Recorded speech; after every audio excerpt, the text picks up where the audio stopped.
muy buenas tardes a todos. Pues la verdad es que esta es una charla que fue la que ofrecí en el Día del Buda, cuando estábamos allí en Suryavana. El problema que tuvo aquella charla es que quienes hablaron fueron los pájaros y yo prácticamente a mí no se me escuchaba, ¿no? Entonces, dices, como había este hueco pendiente, dije, bueno, pues ya que los pájaros tuvieron su oportunidad y pudieron decir la suya, pues voy a intentar decir yo la mía, ¿no? Porque bueno, pues quizás hay algo que os puede invitar a la reflexión, ¿no? Y lo cierto es que, bueno, este mes realmente hace justo 3 semanas, tres miércoles, que era la luna llena de mayo, era cuando se celebra el día del Buda, y en ese día se dice que, según la tradición, fue hace 2563 años en que Siddhartha Gautama alcanza la iluminación. Entonces, bueno, pues esta es una celebración que normalmente pues es conocida por varios nombres dependiendo de la tradición budista, ¿no? Hay un nombre por el que se la conoce, que es el nombre de Wesak, y Wesak es en realidad una denominación en cingalés del día de luna llena del mes indio de Vaishaka. De hecho, Vaishaka parece ser que es una derivación acaba como en Vesak, que sería el nombre de ese día de la luna llena. Y en Sri Lanka y en Birmania, en esta tradición, el Wesak en realidad es una festividad triple. En el Wesak se celebran 3 eventos que se consideran en esta tradición que pasaron en ese mismo día. Es decir, el día en que nació el Buda, el día en que se iluminó y el día en que murió. Pero, sin embargo, en otras tradiciones, por ejemplo, como la nuestra, solamente celebramos lo que es el día de la iluminación. Porque, por ejemplo, nosotros el Parinirvana lo celebramos en la luna llena de febrero, ¿no? Entonces, bueno, pues evidentemente, si nosotros estamos celebrando esto, lo que estamos conmemorando en realidad es que Siddhartha Gautama pues finalmente logró despertar, liberarse de todos sus condicionamientos y de todas sus limitaciones humanas para ponerse a la par con la realidad. Es decir, empezó a transformarse prácticamente en la personificación de lo que significa ver la verdad. Entonces se dice que en ese momento se despierta y se convierte en un Buda. Y por tanto, tenemos que decir que el Buda era un ser humano que no heredó la iluminación, no nació iluminado. De hecho, lo alcanzó tras años de esfuerzo, incluso después de cometer algunos errores. Y fue hasta a través de su propio esfuerzo donde estableció un método que nos ha enseñado a nosotros, que quizás pues nos mostró un camino que nosotros podemos recorrer para realmente llegar a alcanzar ese despertar. Y ahora ese sendero que conduce al despertar es el Dharma. Y muchas veces se hace referencia al Dharma como el camino del despertar, y que ese camino es como una forma en que nosotros vamos progresivamente pasando por determinadas etapas, como si estuviésemos en una especie de carretera con una serie de señales que nos dicen, bueno, has llegado aquí, luego has llegado aquí, luego ¿no? Como si fuésemos pues en la vuelta ciclista, ¿no? Vamos por la vuelta ciclista de la iluminación, pues vamos como recorriendo etapas, ¿no? Pero, de hecho, realmente se dice que hay como tres grandes etapas, que son la ética, la meditación y la sabiduría. Pero a mí no me gusta verlo de una forma lineal, sino que me gusta verlo en 2 o quizás en 3 dimensiones, en la que pasamos de tener una mente reducida, donde vemos solamente como un camino, a que vemos de repente un camino que en realidad es como en 3 dimensiones o en 2 dimensiones. Si lo queremos en 2 dimensiones, es como un círculo que se expande, es como nuestra mente que se va expandiendo de forma creativa, o una esfera que se va expandiendo, es decir, como nuestra mente si se fuese expandiendo. Esto realmente para mí es ese triple sendero, ¿no? La verdad es que cuando nosotros empezamos a interesarnos por este sendero espiritual que recorrió un ser humano hace 2500 años, muchas veces lo hacemos por una razón muy personal, pueden ser por diferentes motivos, ¿no? Pero quizás lo que más nos motiva en un momento determinado a entrar en este camino es nuestro propio sufrimiento. Darnos cuenta de que estamos realmente sufriendo. Y cuando hablamos cuando hablamos de la iluminación, quizás que a mí me parece importante, y es algo que dice Sangarashita cuando habla de la iluminación del Buda, es que quizás la iluminación no es una celebración, el día del Buda, para celebrar que el Buda se ha iluminado, ¿no? No solamente eso, sino es en realidad celebrar que se ha descubierto un sendero en el que nosotros podemos recorrer y que podemos llegar recorriendo ese mismo sendero a alcanzar esa budeidad como última meta. Y entonces, cuando empezamos a celebrar esto, en realidad nos alegramos de eso que ocurrió, pero quizás algo que puede ser muy interesante es utilizar esta celebración como una forma de reflexionar sobre nuestra oportunidad presente de poder despertar. Realmente hay algo que a mí este relato de cómo el Buda alcanza la iluminación está teñido de un carácter mítico, legendario. Realmente yo conecto mucho con todo esto, con esto del mito, la leyenda, ¿no? Pero sin embargo, lo que yo aquí voy a hacer hoy, y voy a repetir hoy, igual que hice en el Día del Buda, hoy voy a repetir, es en realidad ver en el Canon Pali hacer referencia a 3 suttas que habla, en los que el propio Buda habla, y en algunos de ellos incluso en primera persona, de cómo fue este proceso de despertar. Y hay 3 suttas que para mí en realidad son 4, pero voy a centrarme fundamentalmente en el Mahasakaka Sutta, el Padana Sutta y el Maraditu Sutta. Entonces, quizás el primero al que voy a hacer referencia es el del Mahasakaka Sutta, en el que antes de iniciar la noble búsqueda, el mismo Buda dice, voy a leer literalmente lo que dice en este sutta, porque porque es muy interesante, ¿no? A ver, que lo busco, que lo tengo así, sí. Dice, antes de iniciar la noble búsqueda, el Buda dice: la vida en el hogar es agobiante y estresante. No es fácil practicar la búsqueda de la santidad en el hogar. ¿Y si me cortase el pelo y la barba, poniéndome el hábito anaranjado, y diera el paso de la vida del hogar a la vida sin hogar? Este es el momento en el que el Buda, hay muchas veces que se refleja en la historia como que el Buda vivía muy bien, muy estupendamente, pero lo que ya nos está diciendo ahí debía de estar un poco cansado incluso de la vida palaciega, ¿no?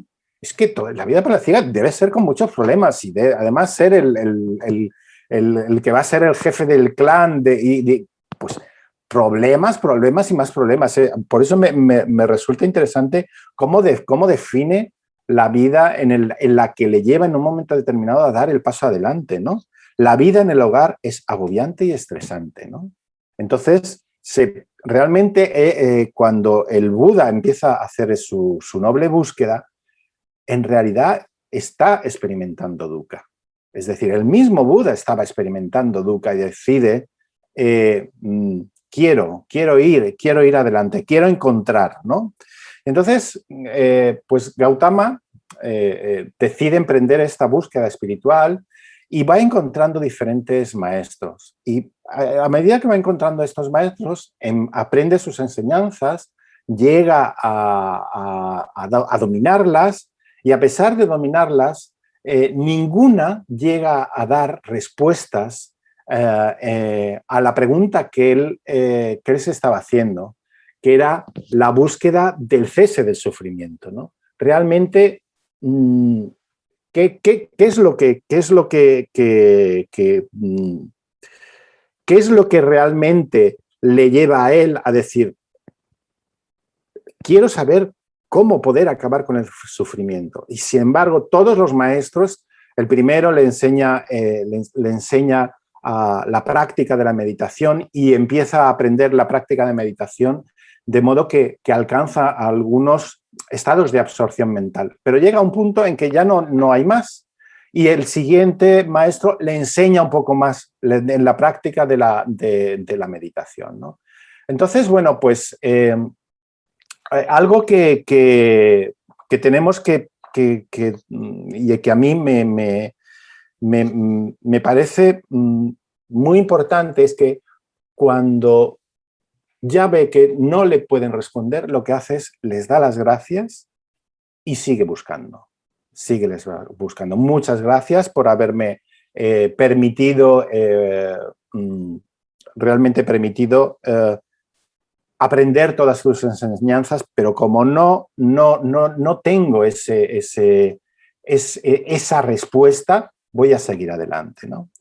Y entonces, bueno, aquí está viniendo una invitada que quería escuchar y entonces ha venido aquí a visitarme y entonces me ha movido los papeles. Qué guapa que eres.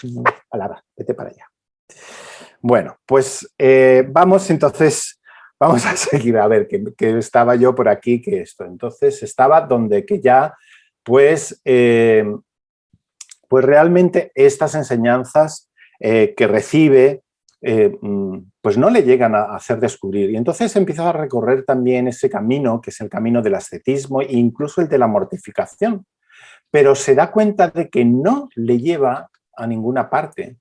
Practicando, hay además en un sutra que dice que practicando la mortificación intentó meditar dejando de respirar, dejando de comer del todo, comer muy poco, practicar los dolores penetrantes, pero vio que nada de aquello le daba resultado y a pesar de todo ese dolor y toda la automortificación, no encontró la respuesta para descubrir qué era lo que le llevaba al cese del sufrimiento.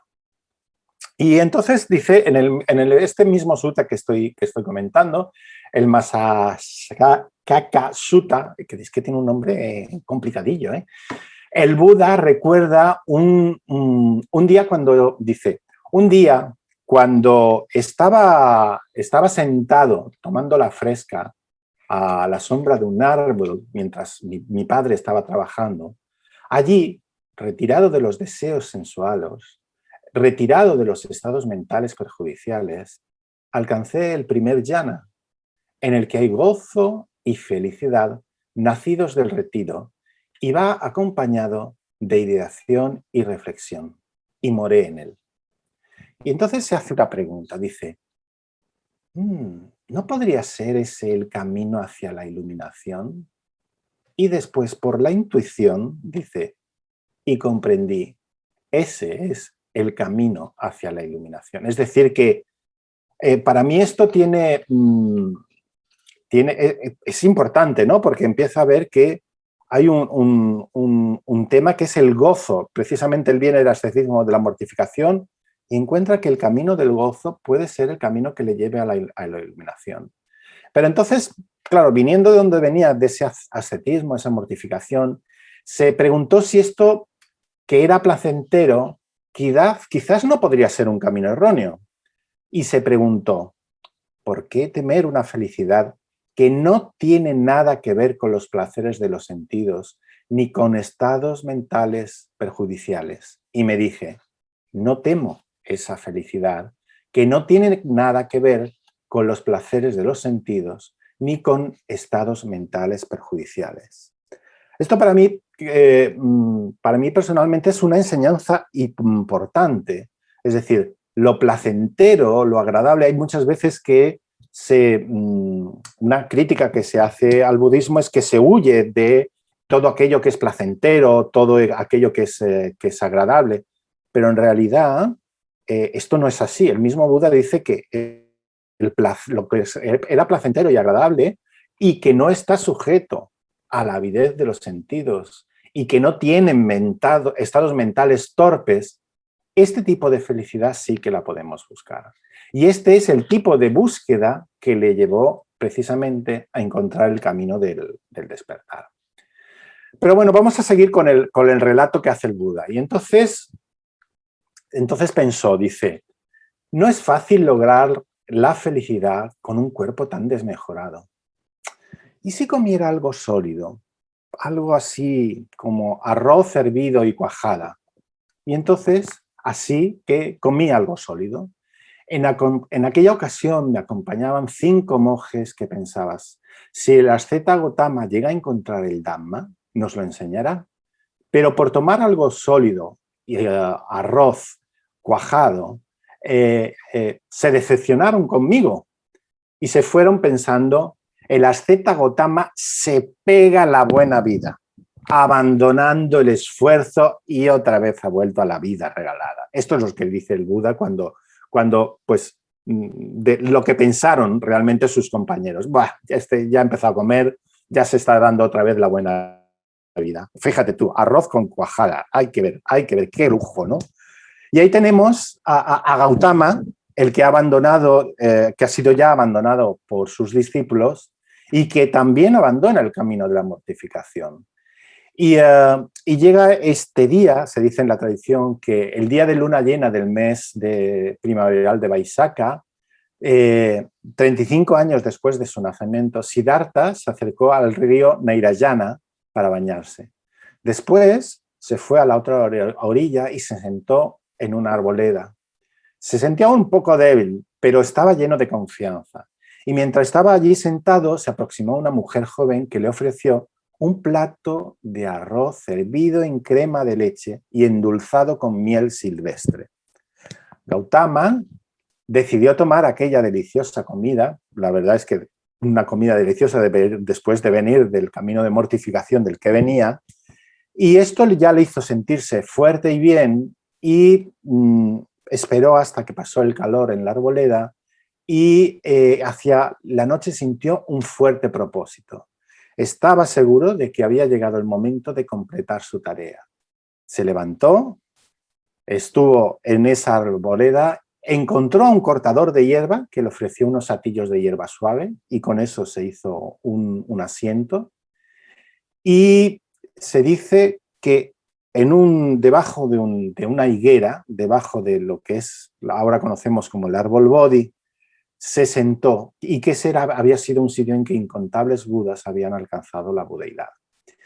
Y entonces Gautama hizo un juramento y resolvió no moverse del sitio hasta que, dice, yo no me muevo de aquí hasta que me haya iluminado, aunque me muera. Es decir, eso se llama continuidad de propósito. Aquí, continuidad de propósito, ¿no? Entonces, bueno, pues aquí es donde el relato mítico, que seguramente ya habréis escuchado muchas veces, es cuando dice que viene Mara y entonces empieza a ver, pero ¿qué está pasando aquí? ¿Por qué se sienta este hombre aquí? ¡Ay, qué horror! Que se me va a iluminar, que yo no quiero que se ilumine. Ejércitos, ejércitos, ejércitos, venid a mí. Y vamos a intentar ir contra Mara luchando, enviándole todo tipo de ejércitos para intentar seducirlo para que no alcance ese despertar, ¿no? Esto es como, bueno, pues como se cuenta en la tradición. Pero vamos a ver cómo lo cuenta el propio Buda. ¿Cómo dice el propio Buda que es esto, ¿no? Y para esto hay un sutta que es el Padana Sutta, en el que el Buda, relata su encuentro con Mara, ¿no? Y dice: cuando cerca del río Niranjara me esforcé en meditación para lograr la seguridad del nirvana, vino Namuchi. Ay, me encanta a mí el nombre. Namuchi. Este es otro nombre de Mara. Y Namuchi literalmente significa el que no suelta, el que no deja ir. ¿Os suena eso de que alguien que no le gusta soltar y que se aferra y que no quiere dejar ir? ¿Alguien tiene alguna voz alguna vez así que no le deje soltar y que se encabezone en que no quiero soltar esto? Pues se acercan a Muchi, el que no suelta, y entonces con una habla muy amable y con una habla que podría parecer muy compasiva, le dice lo siguiente: ay, estás demacrado y qué mal aspecto, estás cerca de la muerte, 1000 partes de ti pertenecen a la muerte, es una fracción de ti está viva.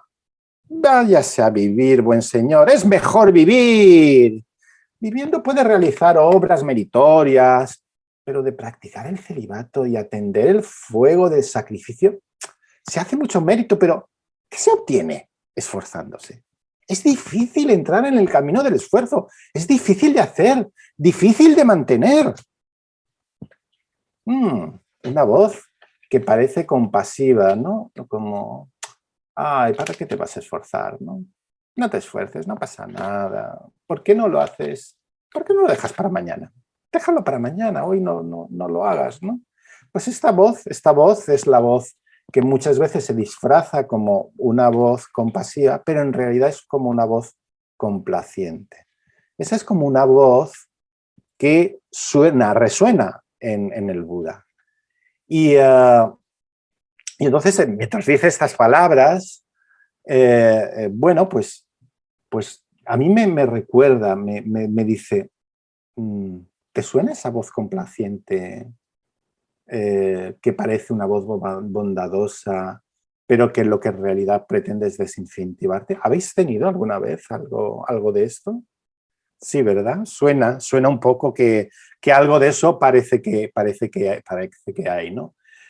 Pues a estas palabras que le dicen a Muchi, pues le responde el Buda y le dice: tú, que eres el amigo de los negligentes o maligno, ¿por qué has venido aquí?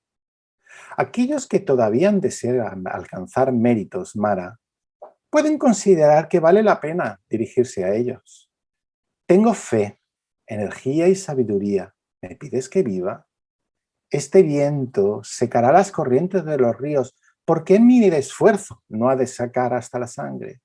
Cuando la sangre se seca, la bilis y la flema se marchitan, al consumirse la carne, la mente se vuelve más y más serena, mi atención, sabiduría y concentración, que se establecen con más firmeza. En mí, que soporto una experiencia tan extrema, la mente no anhela placeres sensuales, mira la pureza de un ser.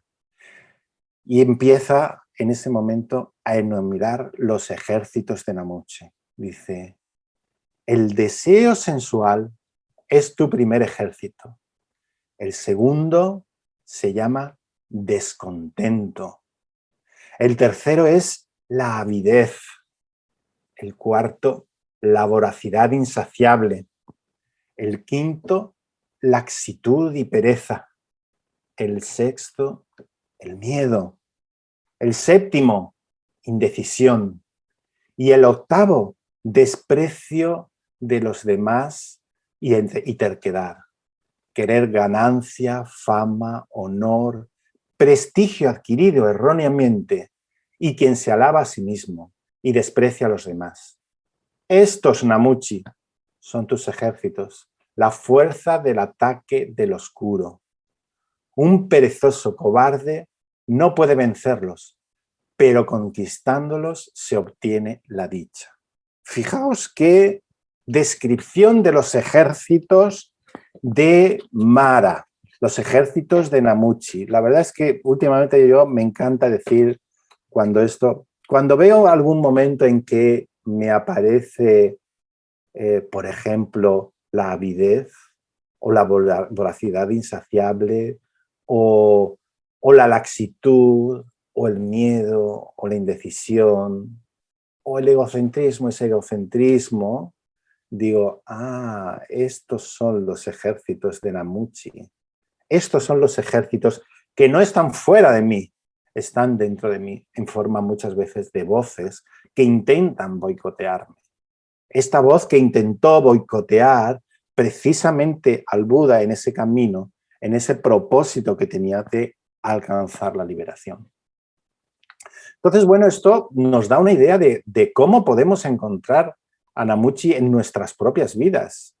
Hay descontento, hay avidez, nos invade el deseo sensual hasta volvernos locos, nos invade el miedo, la indecisión, la pereza, el letargo o la búsqueda de honores, fama y riquezas materiales. ¿Es esto lo que nos engancha? Bueno, pues eso muchas veces es los ejércitos de Namuchi sobre cómo se presentan hacia nosotros, ¿no? Dice a continuación el Buda, qué pesar la vida aquí en este mundo. Es mejor para mí morir en la batalla que vivir derrotado. Algunos reclusos y brahmanes no se ven esforzándose aquí, tan inmersos están en la mundanalidad. No son conscientes de que ese camino por el que transitan, no son conscientes de ese camino por el que transitan los de conducta perfecta. Y entonces, dice en el sutta, al ver el ejército circundante, listo, y Mara montado en su elefante, salgo a luchar para que no me cambie de posición este ejército tuyo, que el mundo junto con los devas es incapaz de someter, pero que yo destruiré con sabiduría, como un cuenco de barro sin cocer con una piedra, habiendo dominado la mente y la atención firmemente establecida, vagaré de un país a otro guiando a discípulos y ellos serán diligentes y enérgicos en la práctica de la enseñanza de uno sin deseo sensual. Ellos irán donde habiendo ido, uno no se aflige. Que la verdad es que estas palabras a mí como que me dan mucha alegría, es decir, voy además a enseñar este camino a muchos otros para que puedan vencer tus ejércitos, para que puedan realmente vencer sus ejércitos. Y además es de una gran esperanza porque dice, va a haber muchos detrás mía que van a alcanzar precisamente la iluminación. El mismo Buda considera que muchos más tenemos la capacidad de llegar a esa iluminación. Tiene confianza en todos los que escuchan en el Dharma que van a poder hacerlo. Esto para mí realmente es esperanzador, porque muchas veces me da la sensación de, parece que el Buda tiene más esperanzas que yo mismo. La verdad es que digo, tendría que tener al menos la misma esperanza que el Buda, ¿no? Pues oye, si él que es tan sabio y que es tan inconmensurablemente sabio, pues podría aspirar a tener esa misma confianza, ¿no? Y Mara luego dice lo siguiente, durante 7 años seguí al Señor paso a paso, pero no encontré la oportunidad de derrotar a ese despierto consciente. Un cuervo voló alrededor de una piedra que tenía el color de la grasa ¿podemos encontrar aquí algo tierno, algo para comer? Al no encontrar nada comestible, el cuervo salió de ese lugar. Como el cuervo y la piedra, dejamos Gotama, habiéndonos acercado y descorazonado. Fijaos qué interesante también está este último párrafo que dice Mara. He estado acompañándolo por 7 años, incansablemente, tentándolo, diciéndole, no, venga, déjalo, venga, queda igual, no seas, venga, venga. Y no ha habido manera. Y él continúa, el Buda, Gotama con continuidad de propósito, y alcanza realmente su meta. Y al final, esa se da por vencida. Namuchi se da por vencido.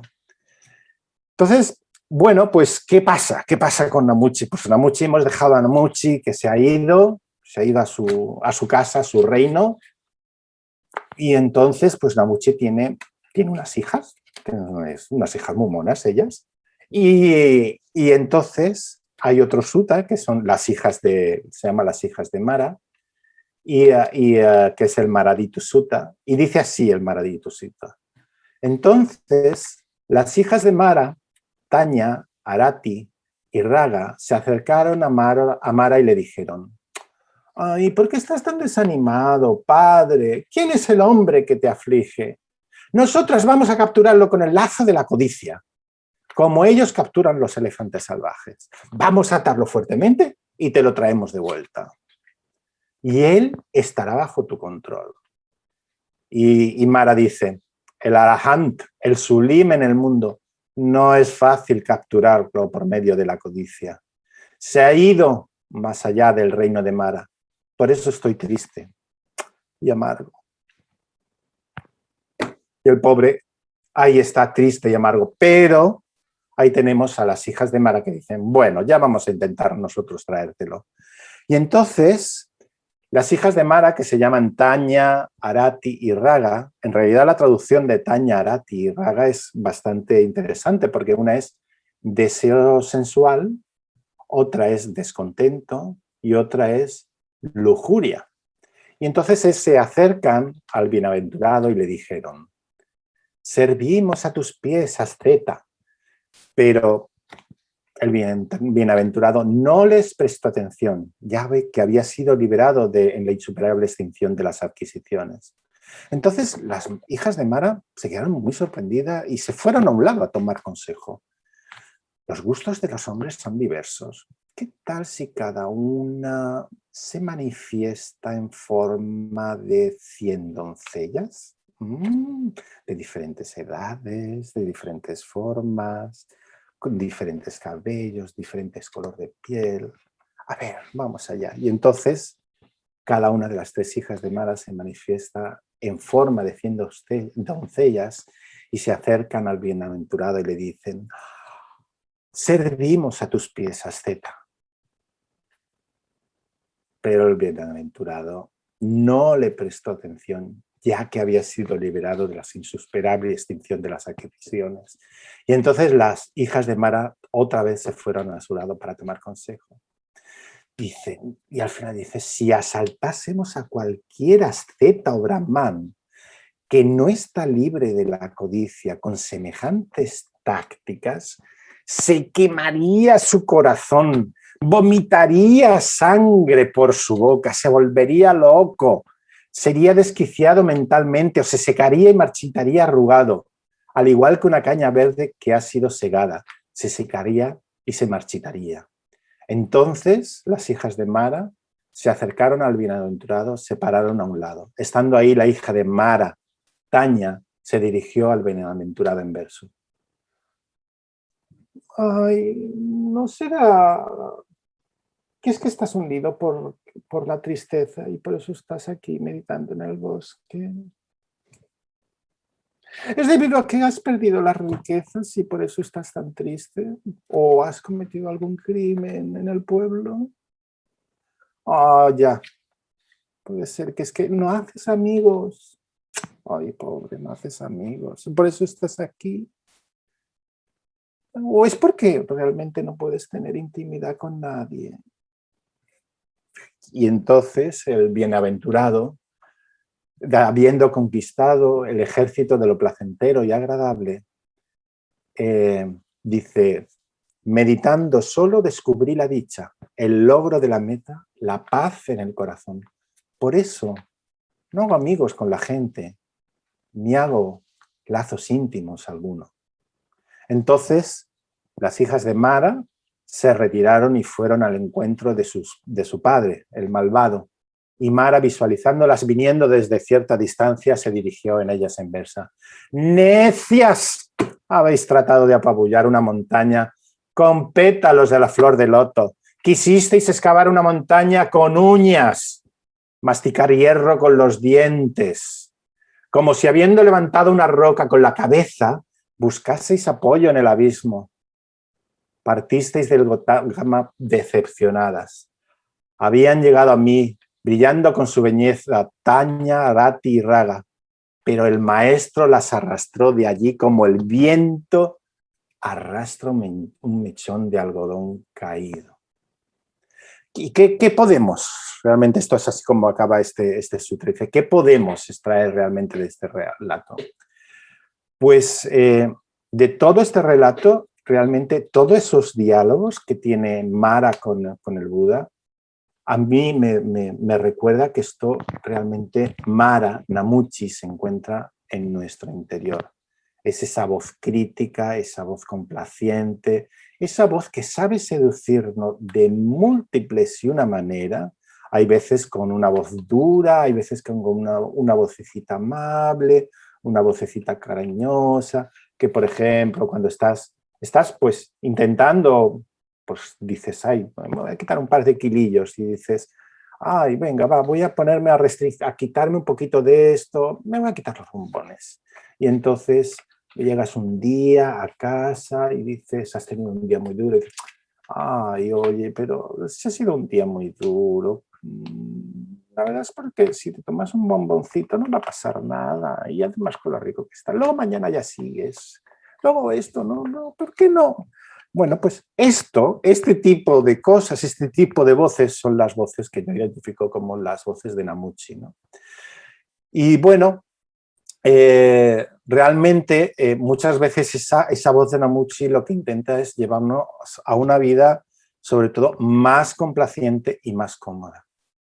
Y parece que la complacencia no es algo que sea muy bueno para nosotros. De hecho, la complacencia muchas veces se parece como una voz compasiva, pero en realidad es que son muy diferentes. Una voz compasiva es una voz que te cuida, que te ofrece lo que realmente necesitas y que te acerca a la felicidad. Una voz complaciente te aleja totalmente de esa felicidad porque te aleja muchas veces de tus metas. El camino de despertar pues no es un camino fácil, pues vamos a ver precisamente despertar va a significar que vamos a ver muchas de nuestras sorpresas, muchos de nuestros errores. Y Namuchi, el que nos suelta, no nos va a dejar soltar y no va a dejarnos transformar nuestros errores. ¿Para qué hacer nada? Pues oye, mejor mirando lo último. Oye, acaban de estrenar ahora en Netflix una serie buenísima, buenísima. ¿Por qué no te pones a ver lo último de Netflix? Si además siempre tienes buenos estrenos, cosas así, ¿no? Y hazlo mejor mañana, medita mejor mañana o pasado. Sí, pero ahora ponte a ver una de Netflix, ¿no? Pues pues realmente a mí me gusta mucho el sutta el Padana Sutta, porque realmente me alerta de cuáles son esos ejércitos, ¿no? Ejércitos de Namuchi. El deseo sensual, el descontento, la avidez, la voracidad insaciable, la laxitud, el miedo, la indecisión, la terquedad, la necedad, el deseo de ganancia, fama, honor, adquirido erróneamente. Y bueno, pues después de todo esto, del relato, se dice que Mara pues desaparece realmente, el Buda ya se encuentra iluminado y según la narración dice que la primera parte de la noche el Buda miró el pasado, el oscuro pasado y el abismo del tiempo y se percató de la historia humana a través de sus millones de años de evolución. Se dice que fue capaz de explorar sus vidas anteriores y de ver lo que había hecho, así como ver los resultados que había conseguido en cada una de estas. Y distinguió las condiciones que había establecido y los frutos que había obtenido. Y se dio cuenta de que lo había hecho todo y que todo lo había terminado. Había trascendido por completo esa existencia condicionada. En una segunda parte de la noche miró alrededor del universo y vio todo tipo de seres humanos, animales, devas, y vio cómo cada uno de estos llegaba a convertirse en lo que era dependiendo de sus acciones. Es decir, empezó a ver esa ley básica y fundamental que descubre el Buda, que es la ley de la coproducción condicionada, ¿no? Y luego finalmente su mente en la tercera parte de la noche lo que hizo fue una destrucción de los asravas, que son como una especie de prejuicios naturales de la mente, unas tendencias que se encuentran muy arraigadas en la existencia condicionada y que en cierto modo al destruirlas puede tener una visión de la realidad. Y bueno, pues al día siguiente se convierte en un Buda, ¿no? Y después hay otro sutta que también me gusta, que no lo había nombrado antes, que es el Aliya Pariyasana Sutta, en el que el Buda se plantea si tendría que enseñar o no tendría que enseñar, ¿no?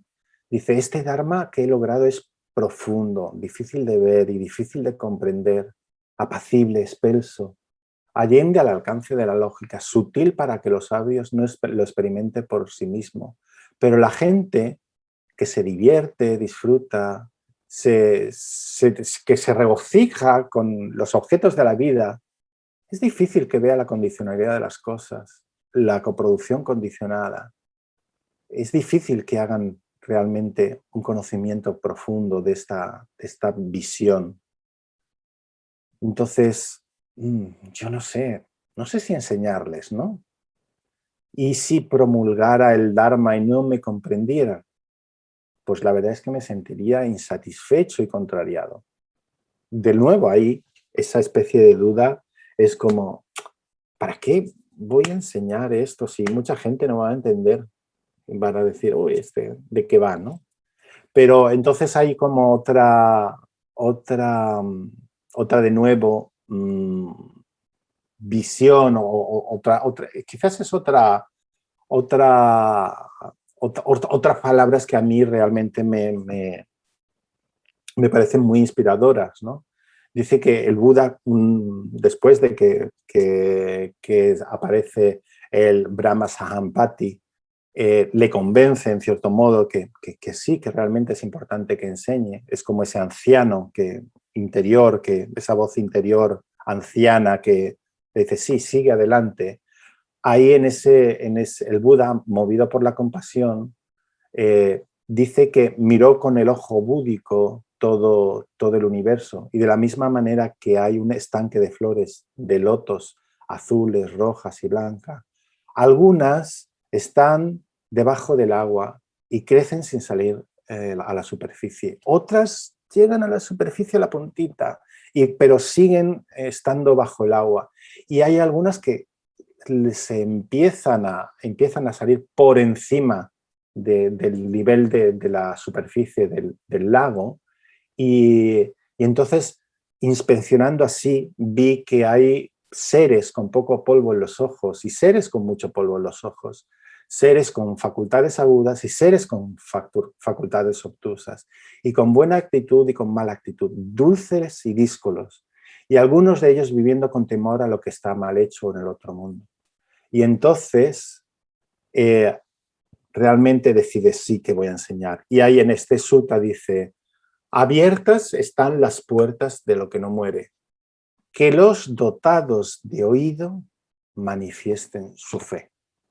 Es decir, la cuestión al final es, el Dharma ha sido revelado, queremos escucharlo, pero realmente queremos oírlo y que nos llegue adentro. Eso es lo que es el gran reto al que tenemos que bueno, lidiar en estos momentos. Yo creo que cada día, ¿no? Si queremos escuchar o no queremos escuchar el Dharma. Pues muchísimas gracias. Gracias a todos por estar ahí, por venir. Y si queréis, pues quizás abrimos un turno de preguntas o algo que queráis preguntar. Muchísimas gracias, Silamani, como siempre, es un placer sentirte y estar. Me gustaría, me ha inspirado muchísimo los suttas, ¿vale? Me gustaría que de alguna manera me pudieras orientar a dónde poder leer más esto que acabas de Sí, contar. pues estos, mira... están publicados. Vamos a ver. Vamos a ver. El Padana Sutta no está publicado, pero lo he traducido del inglés. Pero bueno, espérate que voy a ver si te puedo decir cuáles son los suttas, porque hay algunos que, por ejemplo, los he sacado. Hay uno que lo saqué. A ver, espérate que lo tengo por aquí. Aquí. Mira. Hay un par que los he sacado de este libro. Está aquí. En Palabras del Buda, que son realmente, es una antología de suttas y es de Bhikkhu Bodhi, ¿no? Y bueno, este es la verdad es que está muy bien porque varios suttas están. Aquí no está, por ejemplo, el Padana Sutta, pero el Padana Sutta lo que podemos hacer igual es que lo publico en la página del Centro Budista para que lo tengamos, el Padana Sutta publicado. Perfecto. Porque los otros sí que están aquí. De todas formas, si quieres, voy a escribir cuáles son... Envíamelo, exactamente. Envíame los voy a... bibliografía. Sí. A ver, espérate, mira. Este es uno de los suttas. A ver, aquí. Este es uno de los suttas. Y luego ese es uno. Y aquí, esperad que un poquito... Un segundo, que os voy a decir. Están el... a ver, un segundico. A ver si lo encuentro. A ver.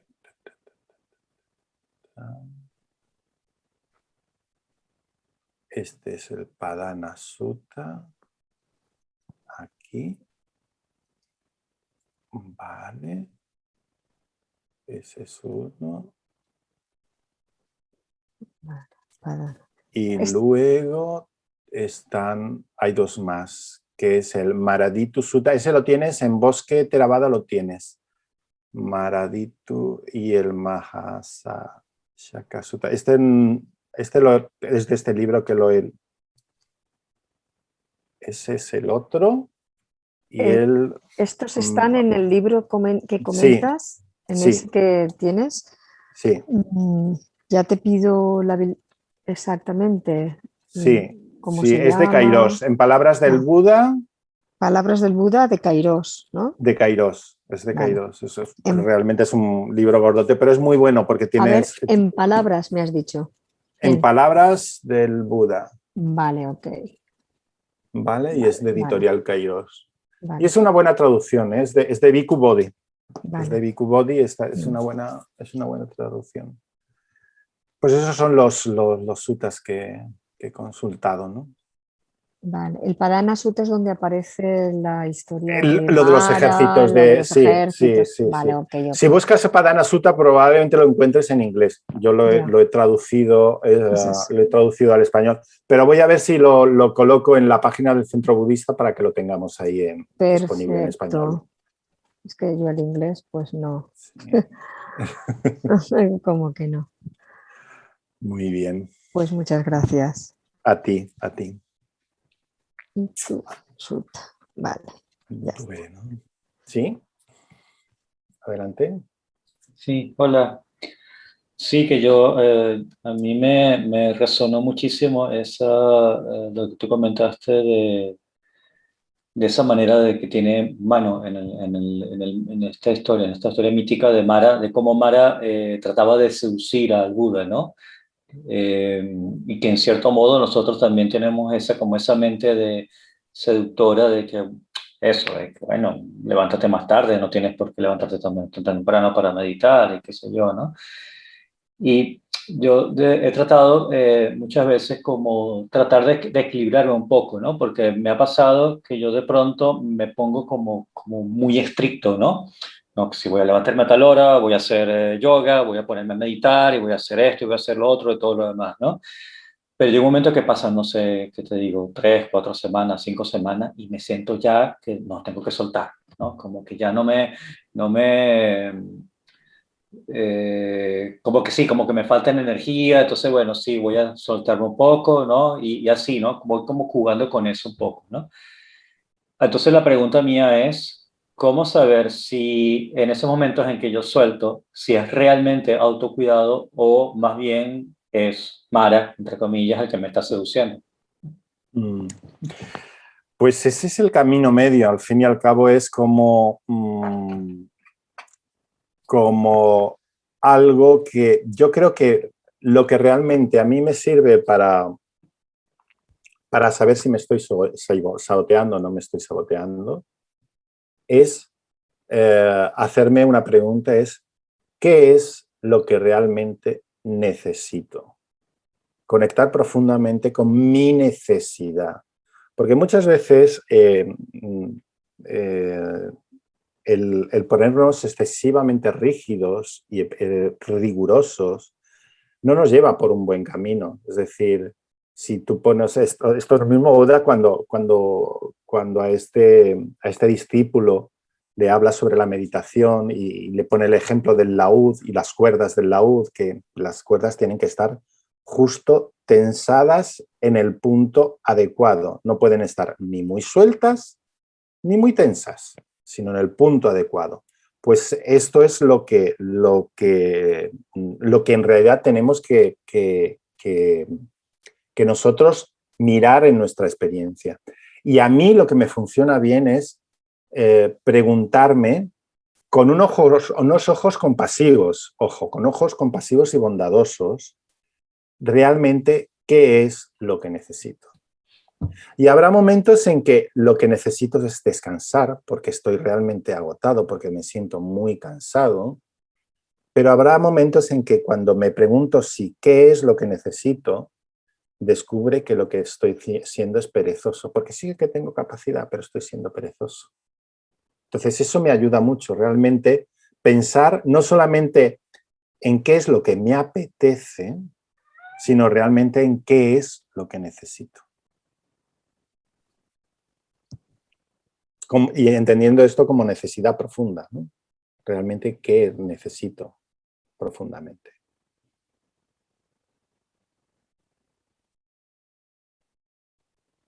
Sí, Vicente. Sí, Lamani, muchísimas gracias. Oye, ¿has pensado en dedicarte a cuentacuentos? Si te da.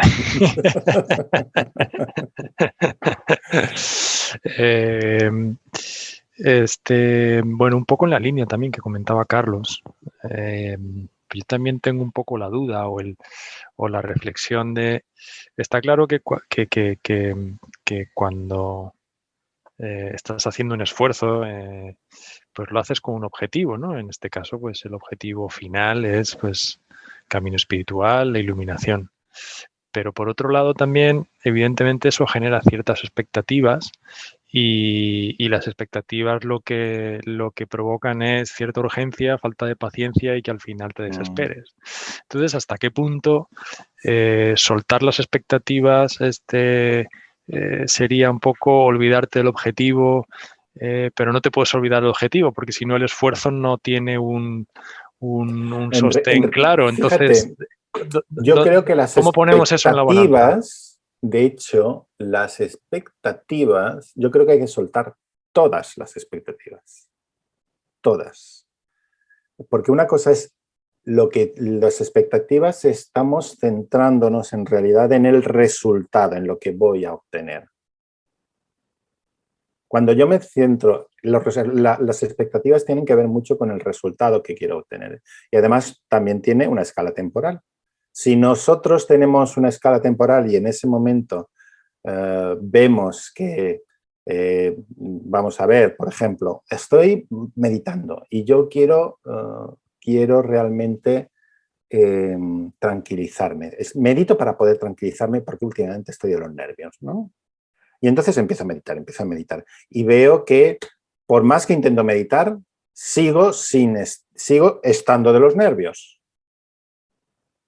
Y entonces mi expectativa es que medito para realmente estar con un objetivo que realmente no es un objetivo que sea saludable para mí, porque me estoy creando una meta que lo que está haciendo es estresarme más. Y entonces, esto a mí, al final, a lo que me lleva es a decir, esto de las expectativas, lo que nosotros esperamos, cuando nos estamos fijando tanto en el resultado, esto es como uno de los ejércitos de Namuchi, el descontento. El descontento aparece cuando tú no consigues aquello que tú estás esperando que se consiga. Esto es diferente de continuidad de propósito, ¿no? La continuidad de propósito para mí es, bueno, pues voy a seguir, pero no estoy, para mí es fundamental muchas veces no esperar nada en especial de la práctica, sino en realidad encontrarte por sorpresa cuáles son los frutos de la práctica. Porque si no, te creas... Es agobiante, realmente es agobiante. Es agobiante. Porque te quieras o no, pues eso te lleva a la desilusión, al descontento. No sé si esto te es útil o quieres ahondar un poco más. No, sí, totalmente. Pero bueno, en cierto modo es casi también una cuestión semántica, es decir, el Buda se sentó y prometió no levantarse hasta que no llegara la iluminación. Bueno, era una continuidad a propósito porque era un objetivo noble y saludable para él y no era una expectativa porque no... Pero casi es semántico, más bien es una cuestión de quitarte pero fíjate el sentido de obtener un fruto inmediato o tener un fruto en un tiempo determinado, sino bueno, pues disfrutar tal vez solo de la práctica, ¿no? Y ya llegará. Efectivamente, porque además cuando el Buda dice me voy a sentar aquí hasta que no me ilumine, no me levanto, pero no sabe cuánto tiempo va a tardar. No sabe cuánto tiempo va a tardar. Realmente, claro, el descontento podría haber aparecido en el momento en que tú te pones, no, es que tengo que conseguirlo esta noche. Dice, además, me han dicho que esta noche es la noche del Buda y tengo que conseguirlo en esta noche. Sí. Gaby.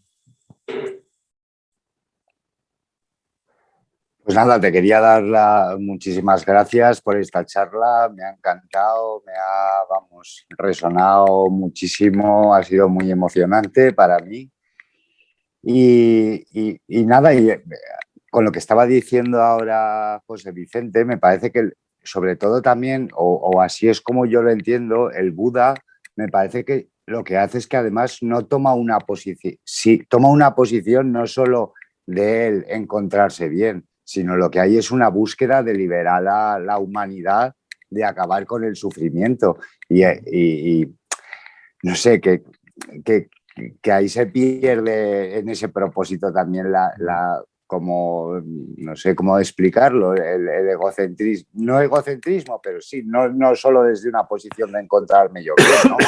Que es lo que toma eso, una posición, pues como el Marx, Sí, no sé, por poner sí. un ejemplo, ¿no? Marx cuando escribe el manifiesto lo que hace es pararse a entender la lucha de clases para intentar acabar con la explotación, ¿no? Pues el Buda un poco yo creo que lo que hace es pararse para intentar acabar con el sufrimiento, ¿no? El sufrimiento.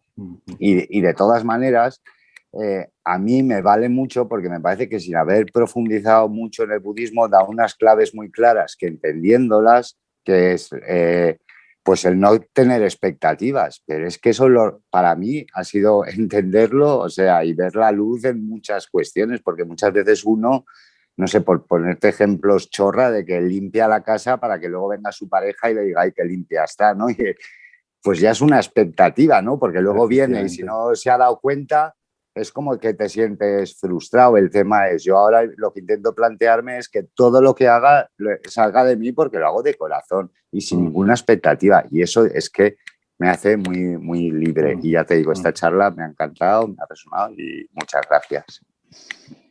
Gracias, Gaby.